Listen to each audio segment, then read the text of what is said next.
that day when the FBI came to my house, you know, I haven't opened up about what took place, but I think now is the time to really open up about what took place that day. And I can tell you that when they came to my house at about 6 a.m. in the morning, they came in with long guns, they came with Glocks, they came with the battering ram ready to break down the doors into a sitting mayor's house. I don't have a criminal record. I don't even own any guns or anything like that. You know, again, when they rushed me out of the house, I thought they were there to help protect me from the many threats that I have been getting against my life and my family's lives. Then to find out that they were there under a search warrant, and yet I have not received the affidavit of probable cause for them to come into my home to this day. You know, and not only that, but for me to ask them to allow me to get dressed so I can get to work, and then having to be forced to get dressed in front of an agent. And not only to get dressed in front of the agent, but I was not allowed to put on my underwear and my bra until they ran their fingers through my underwear and my bra. It was just a complete overreach, a complete overreach. I am innocent. The FBI agents, they've actually, you know, told my attorney that I am not the target of the investigation. My attorney has sent them a letter and an email stating just that. It's like, it's been months and we need you to come out and actually tell the public yourself that I am not the target of this investigation. And to this day, nothing, to hear nothing from them. This raid was done 2 days after the recall qualified. So it is not appropriate to hear nothing from them when we know that this is going to weigh a lot on our voters' minds when they go to that poll booth, when they mark their ballots. We all know that the deal was already cooked before I even got here. But let's be very clear that they've been one foot out the door for the last 10 years.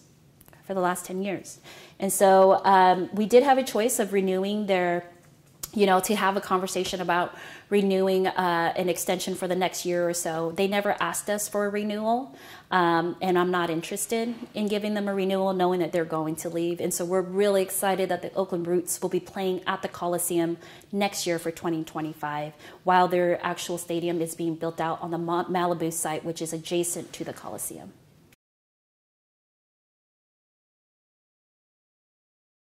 You know, I think that there's a lot of issues that we inherited, including, you know, Oakland being the dirtiest that we've ever seen it before, right, with all the illegal dumping. We had a surge, a massive surge of encampments across the whole city. We saw that people were being evicted, so there's more people who are homeless out on the streets or being displaced out of the city. You know, we saw that economic development, there was no economic development.